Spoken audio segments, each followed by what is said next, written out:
Since the fall of man, a war has raged between good and evil.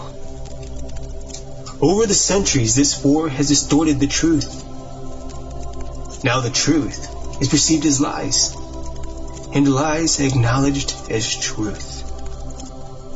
To this day, the battle continues as we investigate and debate the truth behind the history and mystery of the universe. We are Paratruth Radio.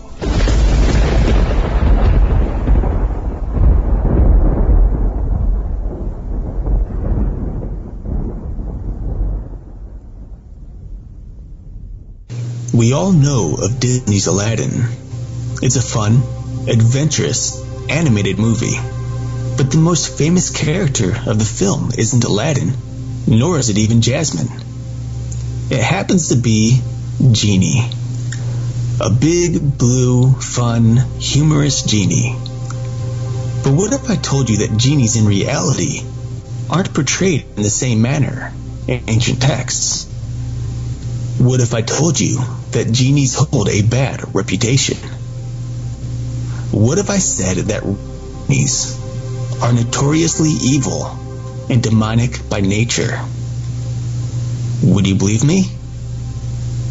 Let's find out. Now Paratruth presents the history of the Djinn. What's up, folks? My name is Eric. And I'm Justin. And you are listening to Paratruth Radio on the Paratruth Radio Network.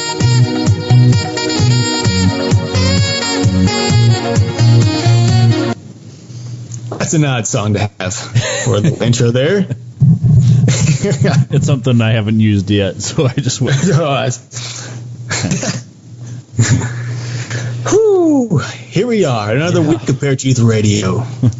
Another wonderful evening. How is it up there in North Dakota, Justin? It's rather chilly.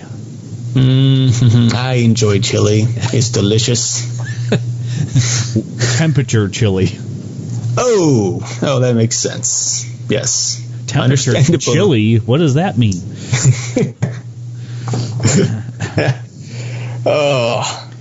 It's been nice over by you, though, still, right? It has been. It's been a little cool over the week. Temperatures right now are fluctuating, so we're in that between stage. We're transitioning from winter to spring. So, you have days where it's like 60 to 70 or so, and then you have days where it's just in the 40s to, 45 or so, and then just back up to the 50s and 60s, and we just keep getting those fluctuation. After all, it is March 6th, which means we are just 2 weeks away, approximately, from spring, which we know is March 20th, which is 3 days before May, which is why we have spring, because I am a bundle of beauty and joy. No? Is that not why we have spring? That's not why we have spring. Oh, I thought that was it. But the 20th actually lands on Easter this year, too. Ooh, that'd be cool. It'd be fun. Get Easter and spring at the same time. Or, I'm sorry, the 22nd lands on Easter. I'm sorry. No, you failed me. No, why am I off on that? Oh, the 27th. I'm sorry. The 20th would be the week before. I was looking at our schedule of shows.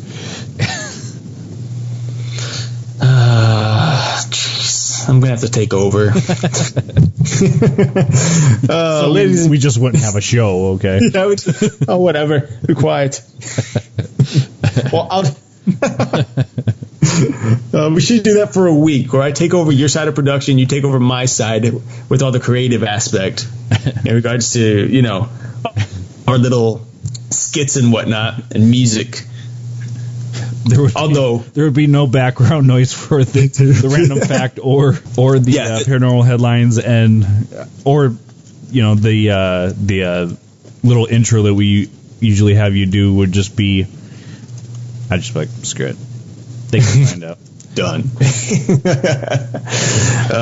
Well, ladies and gentlemen, as you can see, it's one of those weeks, as always, and we're in that mood. Today's going to be a fun day, as always. And we are speaking on a particular topic. There are always particular topics, but this is very specific in nature. Because it could, I think oftentimes Justin and I speak on topics that can range pretty broadly. I think there's oftentimes, especially with cryptids, we'll constantly say cryptid over and over and over. But even when we were talking about the werewolf last week, we can actually break that down into other subcategories of what a werewolf is and the branches and so on and so forth. This one is a little more specific, though.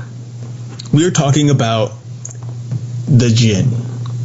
And of course, the Djinn it goes by a couple of different spellings. It's, J-I-N-N. The most common version that I've noticed is D-J-I-N-N. That's the one that I usually use. And a few others out there, which I don't find it that important to go through all of the spellings of the Djinn. But it is important to note that Djinn is the plural word for this particular entity, but as a single entity, it's known as a genie, which again is spelled in a number of different ways. Your typical genie, G-E-N-I-E, and then of course you have it just like Djinn or Djinn with just by adding an I on the end, so J-I-N-N-I or D-J-I-N-N-I. The Djinn is very interesting by nature because this particular cryptid, it's not a cryptid, I'm sorry, but this particular entity is what I meant to say, goes back more than just centuries. This goes back to ancient times. And of course, I know, Justin and I both know, not everyone listening believes in a creation worldview. Creation worldview meaning, in my opinion, that the earth is only 10 to 15,000 years old, maybe. But I know that some people out there believe that the world and the universe is much, much older, such as millions. So in that case, I'm even going to go ahead and say that the Djinn goes back millennia, which we know werewolves and some mummies and a couple of other different cryptids. Bigfoot definitely does not go back nearly as far. Right. This is coming from ancient texts. But in particular, it's most commonly referred to in the Quran. As a whole, the Quran and the Holy Bible are two completely different books, talking about two completely different gods. And I know a lot of people out there claim that they're the same God in both books, but it's not. And you really have to dig into the stories themselves to really understand and fully appreciate who the real God is. And of course, I'm going to stand here or sit here in this case and tell you that it's the God of the Holy Bible. I'm putting that right out there right now. I'm not even going to bother arguing. But this is about the Djinn.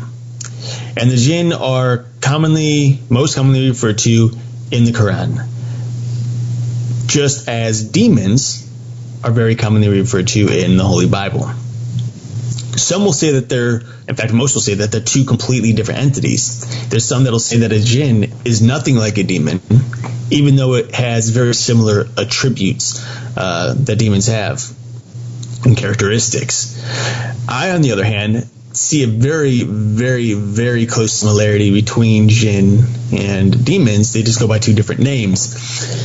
In particular, and I'm just gonna rattle this off real quick and then turn it over to you, Justin. Okay. To get your thoughts. But one thing in particular is that the Djinn grant wishes on occasion, but they always have a trickster side to them.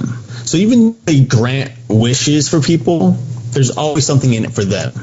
And when you break it down and you look at the theology through the Holy Bible, you start to realize very clearly that demons do the exact same thing. They will often come to you, give you what it is you desire, but then there's always a repayment for them. So some call this selling your soul, especially when it comes to crossroad demons. If you believe in the so-called crossroad demon, not necessarily that I do or that Justin does, but we know that there are demons out there that are willing to make deals, or that the devil himself has made deals, and we've talked about that in the past. But whether or not you can really sell your soul is another thing altogether. But the fact is that demons and Djinn are both willing to give people, humans, things that they desire in return for something else, something that's going to be beneficial to the demon itself. Especially when we think of trickery. But I guess the best way to think of trickery is like you get something that you really like, but that thing that you have trouble. People who are so excited about dogs, little puppies, which is great. Get the puppy, they're all excited, want to think about it, they just grab the puppy, and then the puppy starts tearing things and peeing all over the house and so on and so forth, and then they get rid of the puppy. And it's really sad. People, don't get rid of your puppies.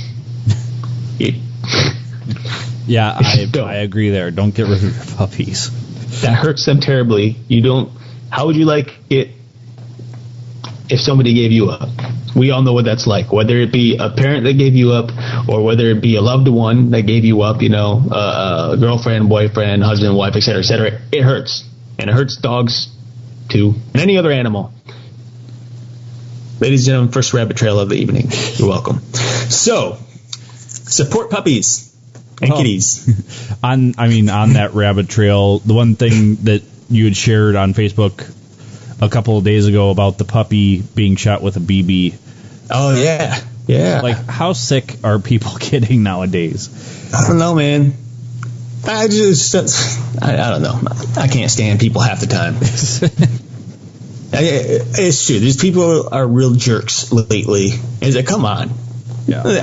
It's bad enough that we're all hurting each other, but then you can go take it out on poor little animals. And that dog in particular was a little dog. It's tiny. A puppy. It was literally a puppy. Well, and then there was a story a few weeks back of some dude who had a stray cat walking down the street, and the guy caught him over to the window. So the cat came over to the window, meowing, probably thinking he was going to get food. It was cold outside. And the guy pours a pot of boiling water on top of the cat. Yeah, I saw that one, too. Yeah, it's freaking sick. And then you post it on Facebook or yeah, and think it's funny. No. And look what happens. Cops are out looking for you because you're an idiot. So, back to the Djinn. Speaking of idiots. Demons.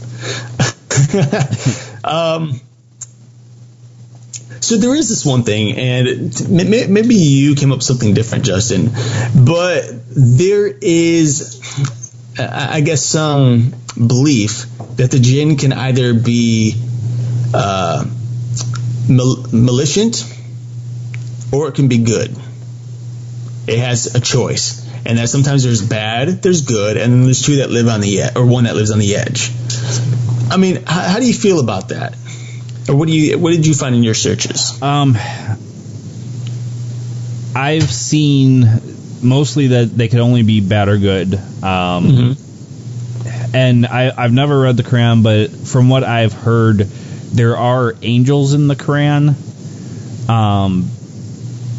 But like in the Quran, I think it's angels actually coming to Muhammad and giving him visions or whatever, kind of like it's supposed to be saying in the Bible as well. So there are angels in there, but then there's the Djinn, and honestly, I was listening to a podcast where Rosemary Ellen Guiley was on the show, and she made a very valid point, and this isn't, in my opinion, this isn't a point to say that the Djinn and demons are two totally different things, but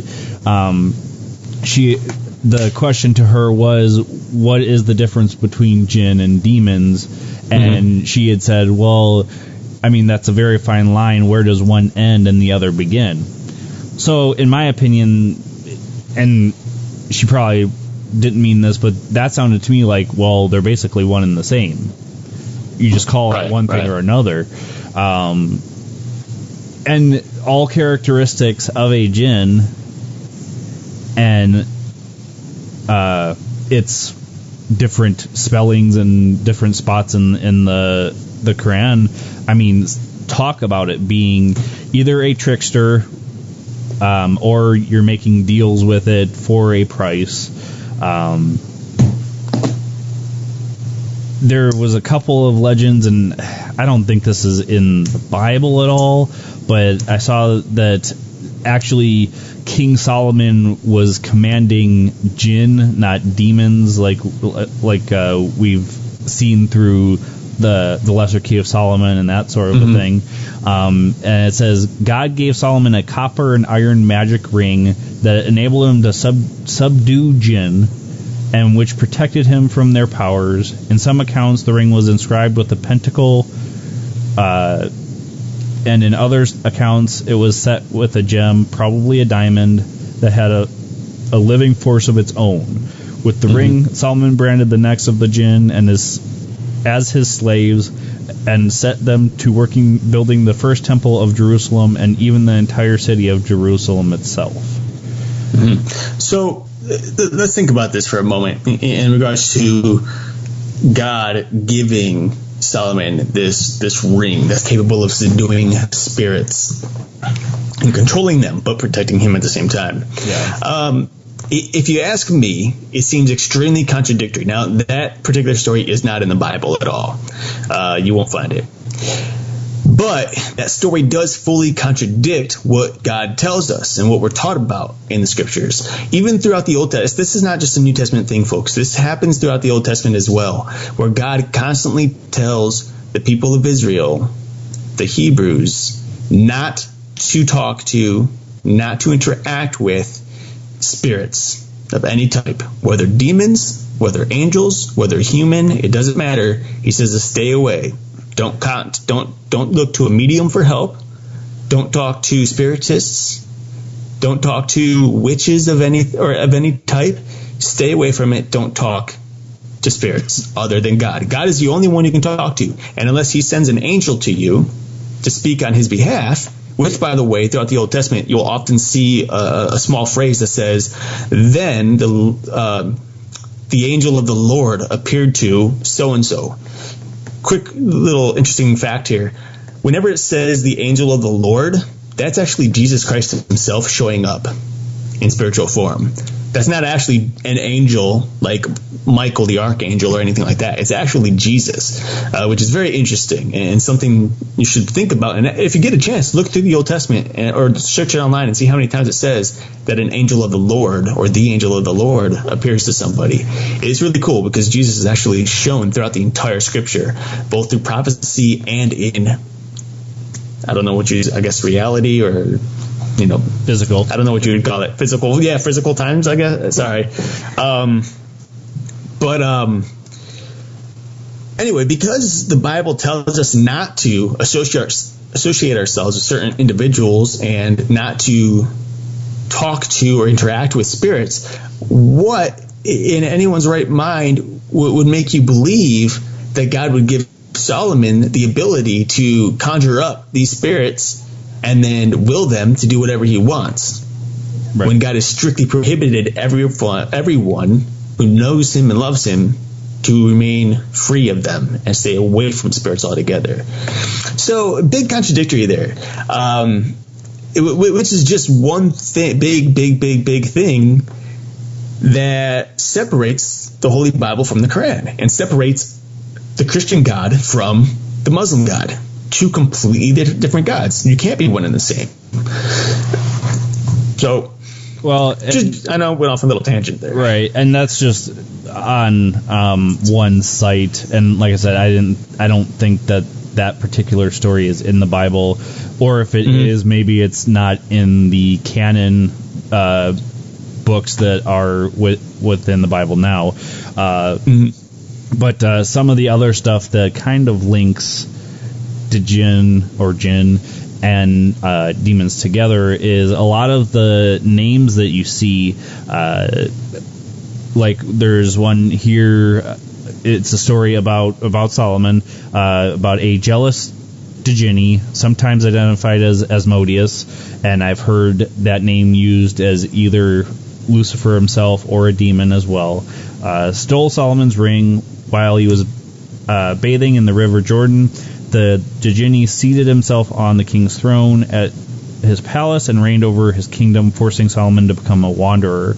God compelled the Djinn to throw the ring into the sea. Solomon retrieved it and punished the Djinn by imprisoning him in a bottle. And that's kind of where the genie in a bottle, rub the bottle and you get your wishes kind of came from. The other name that I saw that kind of links to the jinn and demons is Iblis, or otherwise known as Azazel. Those are the only two that I came across that kind of link together, that I've seen sort of the both referred to in both jinn and demon lore. So what are your thoughts on that? Like, was it just that they were giving these things names in the Quran and in ancient history, and it kind of, when it came to light that they were demons, kind of switched over, or was it something else? If I'm understanding your question, I think that a lot of these stories that we see within the scripture and within the Quran and within some of the other ancient texts that exist out there for other religions all come from significant sources of reality, sources of truth, but I think they're manipulated significantly over the years. Now, personally, based on what I know and based on what I've learned over the years as a Christian, from what I've studied in theologies, and just, there's this thing called MAPS, okay?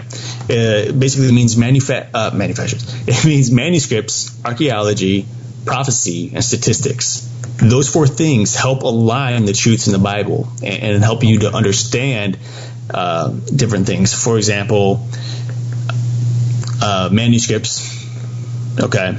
These are things that are found out in the world that link to the scriptures.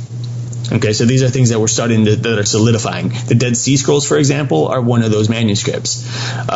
It helped link the truth between reality and what many people thought was a story in the Bible. Suddenly became a real thing.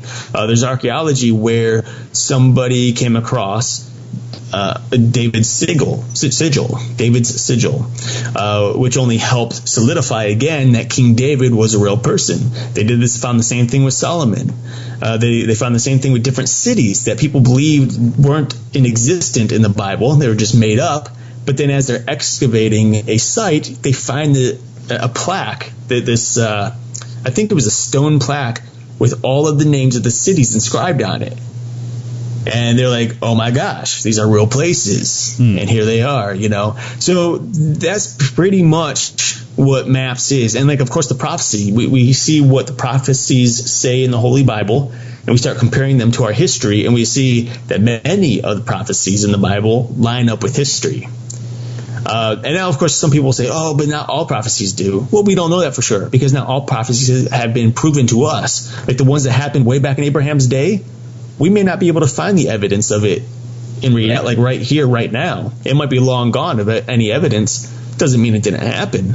But I think the significant sources that we have to prove other prophecies had happened, and the way the world is currently turning and going right now, based on what Revelation tells us, it's very clear that what the Bible says is 100% true, and that everything is come to pass just as it has said, and will come to pass as it says it will.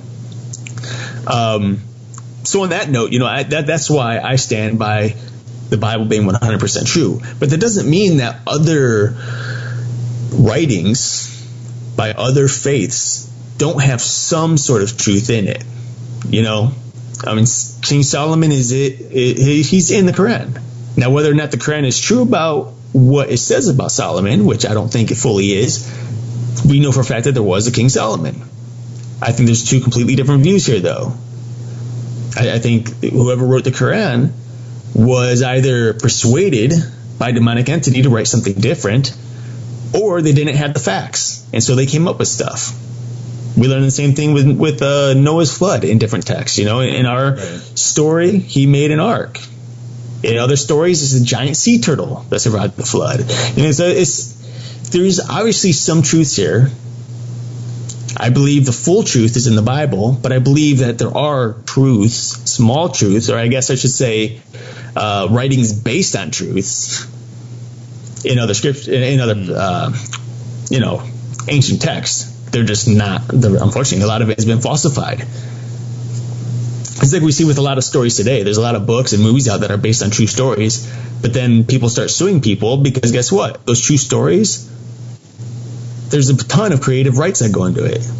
When a production company says that a movie is based on a true story, that's all it is. It's based on a true story. But they can manipulate the actual story however they want because they have creative freedom to do that. So that's something that plays into the Quran, for example, and what I think the names and the beliefs are about Djinn and how they relate to demons. Okay. I think there's truth there. I just think they've expanded it in different ways that just call aren't necessary. Something else. Yeah, just call them something else. Well, it's funny that you brought up the different things show up in the Quran as they do in the Bible and other texts, because as I'm reading through some of the stuff here, it says that Allah created Adam. So Adam shows up in the Quran. I've never read the Quran, but I've heard that Jesus actually shows up in the Quran, but he's not who the Bible says he is. He's just a prophet. Right. So yeah, there are correlations, but in those correlations, the translation ends up to be something else from one book to the other. That was kind of my question, because really there are no demon names in the Bible per se. You have Lucifer, and then you have the multiple demons in the one guy, and they call themselves Legion because they are many. So in a sense, they give themselves a name, sort of, but not really, I guess. That was basically my question. That do you think that correlates at all with demon names compared to Djinn names? Yeah. Well, and Beelzebub is another one that Satan goes by, which is also listed in the Bible as well, in the New Testament. Right. There are a number of different names for Satan himself. Because we know that he goes by many names. He does that. It's weird because we know that God, the Lord of heaven and earth, goes by multiple names, a multitude. In fact, I got a book called a Bible called the Names of God Bible. And it goes through all of the different names that are used in the scriptures for him and what each of those names mean. And it's really, really interesting. It's really cool. I often call God Abba, which just means father. But that's something that is very often used by a number of different people within the scriptures. David used it. Jesus used it as well. He used it as he was on the cross. He cried Abba. But then we see how Satan also seems to have many names. And we start to see that little bit of a similarity between God and Satan, just in the fact that they both have many names. And of course, Satan is doing that on purpose because he believes that one day he can be and will be God. He believes that one day he's going to overthrow God. And so he's going to do everything he can to portray him in a sense, which is all going to, in the end, fail for Satan. But it's kind of interesting to me just to see those similarities, because that's a good thing about reading the Bible, and especially being a Christian, is you already have an idea of who Satan is and what he's going to do. There's nothing hiding anymore. But I know that's a little off topic there, but yeah, I think the names change. They have different names for different things, and unfortunately those things become completely separate entities. That's why a lot of people will say that Djinn aren't demons and that there's no connection. But that's just another lie. It's how that's something that demons want you to believe. Well, yeah, we'll get into a little bit more of this, how it kind of how Djinn and demons kind of correlate together. But first, folks, we are going to take our first break. Stay with us right here on Paratruth Radio, right here on PTRN. We are going to go to Eric's Random Fact today, and we will be right back.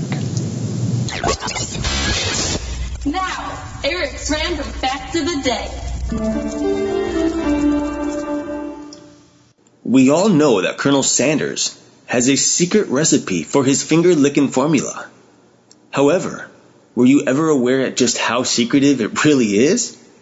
According to MentalFloss.com, Colonel Sanders' finger-licking formula is locked away in a bank vault in Louisville, Kentucky. In fact, the KFC people are so serious about keeping the ingredients under wraps that 2 separate companies are used to blend the spices so that neither one of them possess the complete recipe. This was Eric's random fact of the day.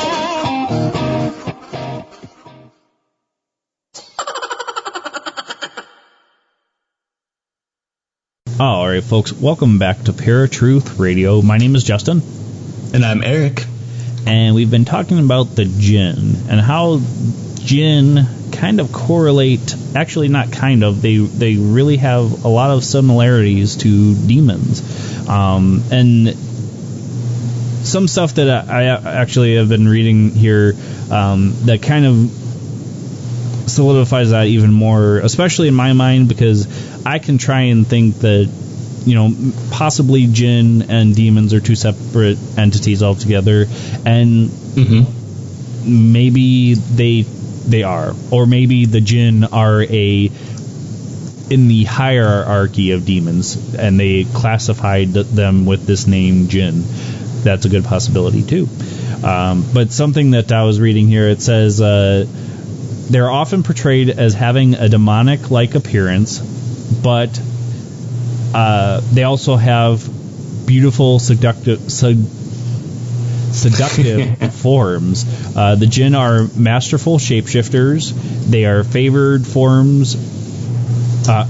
forms are snakes and black dogs, but they also can take the shape of humans, animals, ghosts, cryptids, and other entities such as extraterrestrials, demons, shadow people, fairies, angels, and more. So right there, it kind of tells you, and we've seen this with demon encounters in the lore as well, that they will make you see whatever they want, whatever shape they want. You and I have been over this numerous times, both in regards to what it says in the Bible, but also, and I think more so, to what we've seen or people we know have witnessed in real life.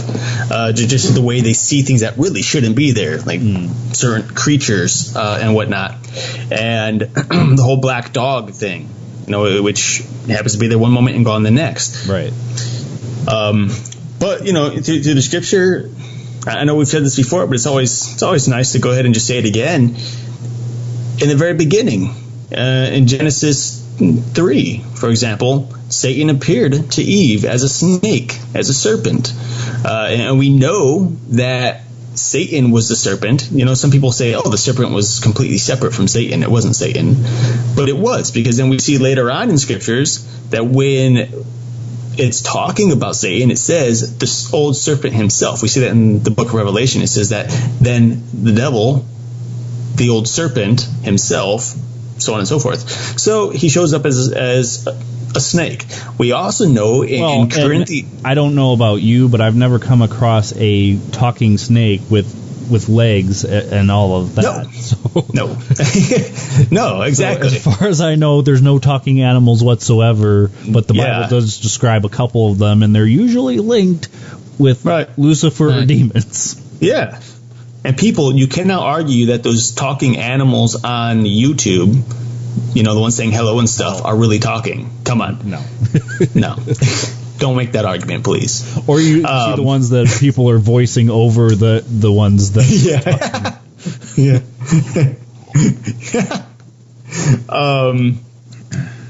Yeah. 2 Corinthians chapter 11 verse 14 says that Satan himself can masquerade as an angel of light.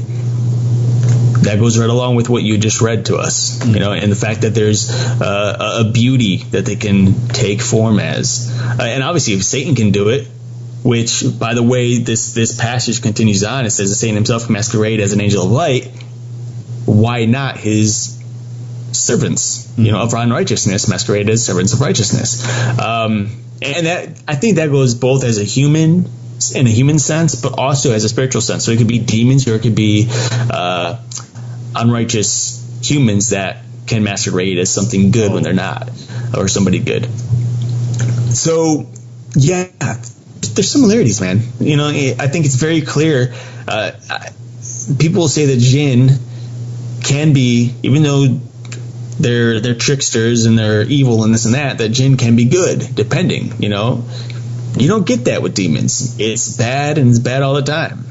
Well, and then there's angels. Yeah, with demons, though, they can appear to be good, but they're well, yes, they can appear to be good. Well, and that's the difference, because when you look at the lore for Djinn, even though the majority says that Djinn are evil, it also says that there are some Djinn that are good, or even considered angelic. Now it's saying that Djinn are angelic, or are therefore angels. We don't see that with demons. Demons aren't angels. They're not angelic. They can't be angelic. Angels and demons are two completely different entities now. Now, they were once angels, and they all fell, but they became demons when they fell. They're no longer angels. They can appear as an angel, but they're not the same thing. They've changed. And I know the scriptures tell us, or not the scriptures, but I know that some of these sites that we look at, in some of our research that we do in books and whatnot, tells us that some Djinn have a free will. They can choose either good or bad at any given time. Free will doesn't exist in the spiritual realm anymore. I'm a strong believer of that. I think that when Satan fell and he took a third of the stars with him, that put a seal on everything. I think the angels at one time had free will, and that's why Satan fell. He chose evil, and so they got cast out of heaven.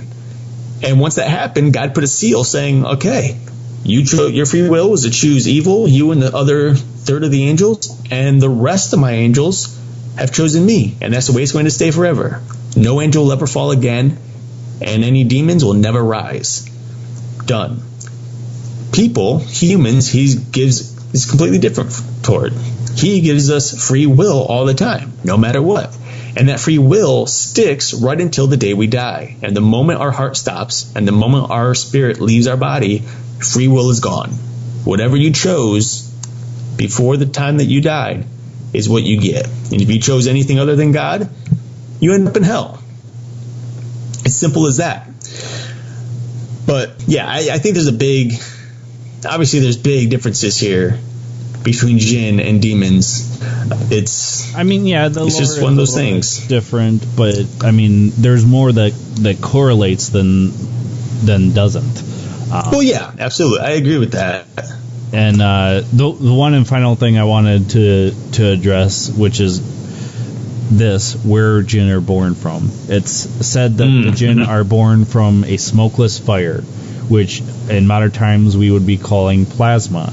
And where does plasma come from? Other than a laser, or that's how you make a laser, is center of the earth, where most people believe hell is located.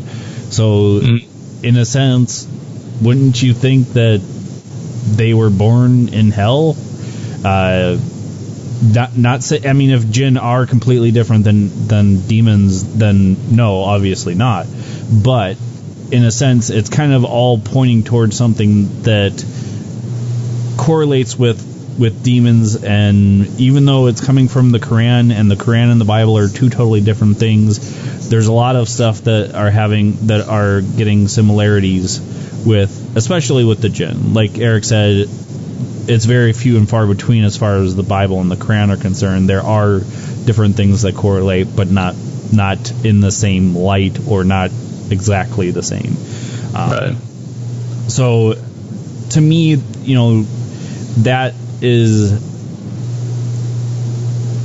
that kind of solidifies everything. Yes, it's a possibility that Djinn and demons are two totally different beings. In my opinion, I can't say that the Djinn are not. Everything that you see that's in demonic lore is in the same thing that's in the Djinn lore, other than some Djinn are good. Well, they could have appeared good to most people, and then later on be like, haha, gotcha. So I think, there's no denying what these things are, but if I'm wrong, I want somebody out there to tell me why they think I'm wrong, and prove a valid point to me why these things are not the same thing as demons. Because I am more than willing to listen. I may not agree with your point, but I'll at least listen to your point of view. Look, we're just over halfway through the show, right? And I've got to say, we've already hit the nail on the head pretty darn good here. Yeah. When it comes to the Djinn. The lore is out there. As Justin said, there are similarities between the Djinn and demons. There are some dissimilarities. I think, final opinion on my part, Djinn and demons are one and the same. They just have manipulated people to the sense where they were able to, or capable of, telling those of the Muslim faith that they're not demons. They're something else. Sure, we can be evil, yeah. But wait, there's some of us that are good. You can talk to us. You can rely on us. It's okay.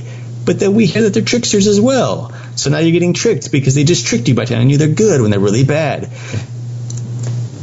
Scripture's straightforward. The Holy Bible says demons are demons. They're going to be bad, period. No matter what they do or what they say, it's a trick. It's a lie. Satan is the master of lies, the great deceiver.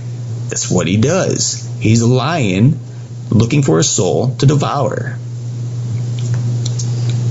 That's what he does. Yeah.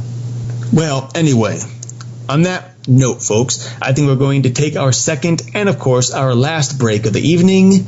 We're going to take a moment and listen to Justin's Paranormal Headlines. Yay! And now, Paratruth Radio's Paranormal Headlines.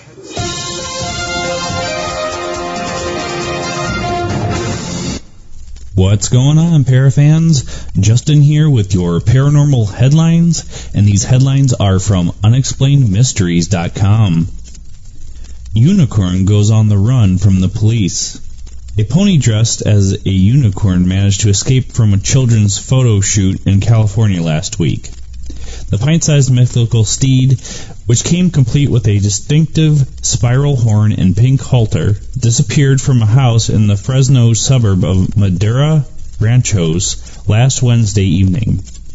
Local authorities pursuing the animal ended up taking 4 hours to track it down and required the assistance of a police helicopter with an infrared camera to help them to find it in the dark. The elusive pony was eventually caught after following another horse into a pen. I was standing with the CHP at the time, and a call came over the radio that said the unicorn is in custody, said owner Sandra Booz, who had been taking pictures of the pony when it escaped. There was a huge sigh of relief, a few tears, and some laughter. Mystery symbols turn up at Colorado campuses. Students and teachers across Colorado have been encountering strange symbols at their universities. The ongoing mystery, which has been reported at the University of Colorado Boulder, Colorado State University, and the University of Northern Colorado, revolves around the discovery of flash drives, notes, and drawings left by an unknown individual with links to strange YouTube videos.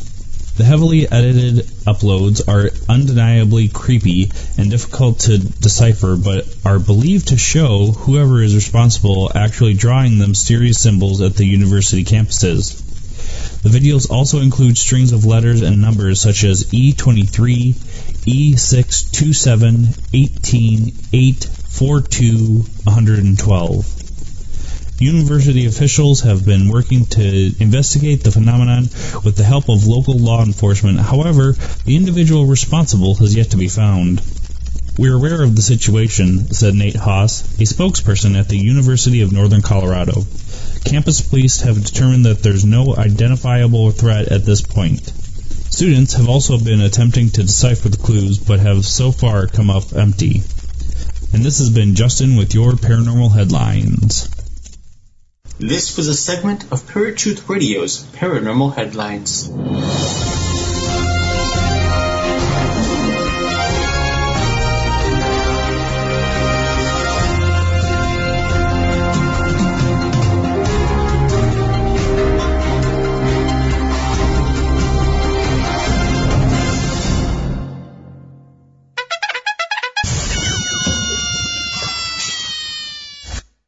Welcome back, folks. My name is Eric. And I'm Justin. And I hope you enjoyed today's Paranormal Headlines. You are listening to Paratruth Radio, and we are on the PTRN PTRN? The PTR network. PTRN network, PTR network, you know, it's whatever. So, I would say that we are here at the end of our show. It's always, I've said this before, it's always a sad time after death. Just, you know, I'm starting to realize that the paranormal headlines always leads us into a downslope of stuff and never an upslope. It becomes very slippery very fast. And I think we should change the paranormal headlines name. Well, what would you call it that would give it a happy spin? See, well, that's the problem. There's nothing happy about it. Because it's like, oh, the paranormal headlines. This is really cool. This is interesting. Oh, it's over. Oh, it's at the end of the show. Oh, they're saying goodbye. Oh, they just logged off. We have to wait another week. What do I do with my life now? I would suggest listening to the archive shows of Bare Truth Radio.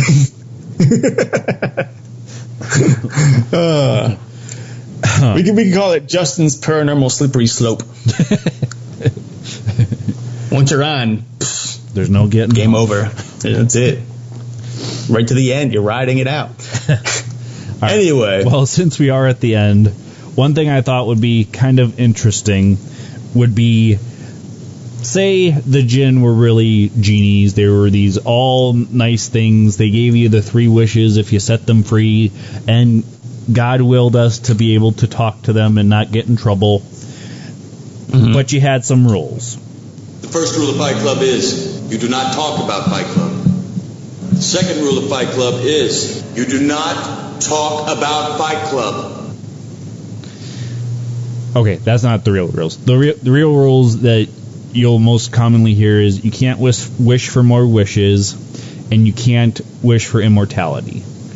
So if you had 3 wishes, what would you wish for? Can't wish more wishes and can't wish immortality. The wishes part sucks. I would probably never ask for immortality because that would eventually suck. Yeah.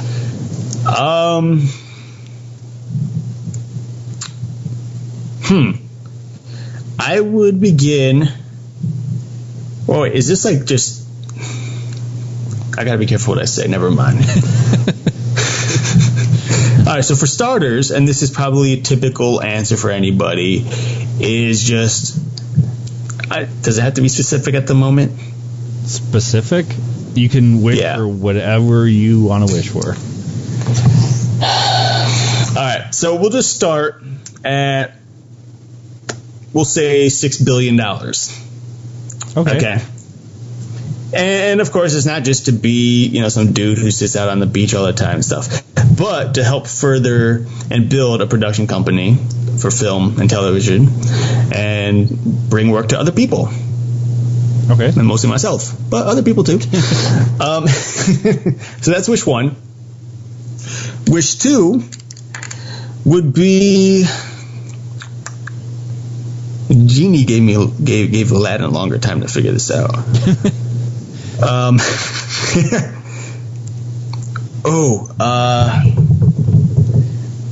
For my pets to talk. Any pet that I get would be able to talk in English, and they would understand English. But that kind of is 1 or 2. English, because you could make it that was talk in Spanish. Hola. I get a Siberian Husky, and you speak Siberian. Whatever that is. I don't know what that is. It would probably. I think Siberia is a bit Russian or Russian or something. I think they probably speak Russian. Yeah. Any of our fine and lovely listeners out there who would like to tell us whether or not we're correct on that, feel free. We'd like to learn too. Yeah. And then my 3rd wish. Oh, man. $6 billion, and my animals can talk and understand me. I don't know if it gets much better than that. 3rd wish would be, you know what? 3rd wish, I guess. would be a po' boy sandwich. Yeah. Always thinking with your stomach. I like it. Hey, man. It was $6 billion. I could get whatever the heck I want for the most part. Po' boy sandwich sounds still good. Well, if you had $6 billion, you wouldn't be probably living in Cleveland anymore to get those po' boy sandwiches. That's true. So, which is why I'd have to wish for some. All right. Well, 3 wishes that I would wish for is any book I write is a success. And as in success, as in it got to the top charts of like New York Best Times or bestseller. I would wish for a nice house to live in, and I would probably wish for a huge studio for doing Paratruth radio stuff. Oh, cool. So what you're saying is you would get all these things and then bug me for the money that I have for when you want to buy something else. You're a jerk. Typical co-host response. Well. All right, folks. Well, that is the Djinn. Next week, we will be having on Sean Paul Murphy, who is a Christian cinematographer and writer. So I'm sure him and Eric will have huge amounts of things to talk about. Indeed. The week after that, nothing is set in stone yet. But after that is Easter. I was hoping to do the book. What's the book that we were hoping to do for Easter?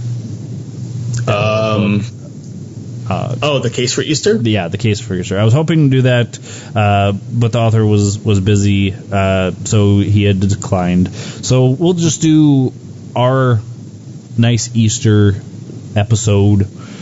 Cool. So on that note, folks, unless you have anything more to add? No. All right. Oh, I almost forgot. After last week's episode of the Beast of Bray Road, you guys heard Eric and I howl. So I decided to propose a howling contest. If you would like a Paratruth Radio t-shirt signed by Eric and myself, or you think to yourself, gee, that would be a really great Easter gift for somebody, we are going to have a howling contest, but here's the trick. You have to be willing to humiliate yourself either on Facebook, on YouTube, or on Twitter. The videos have to be live for the public to see. And if you could watch me and Eric howl at the end of last week's episode, I know you guys got the cojones to do it. So on that note, that is all we have this week. Very interesting stuff on the Djinn, and like Eric said, in my opinion, I mean, there's no difference. Djinn and demons, I mean, there's just too much correlation. They are demons from just another viewpoint, if you will. Mm-hmm. So until next week, where you will find us, same time, same channel. My name is Justin. And I'm Eric. Peace. If you enjoyed this episode of Paratruth Radio, and you would like to listen to it again, or are interested in listening to any of our past episodes, then you can listen to them on HD at our website, paratruthradio.com. And you can also find us at Stitcher, Blueberry, TuneIn, iTunes, Spreaker, and YouTube. And of course, like us on Facebook and follow us on Twitter for brand new updates of our show every day.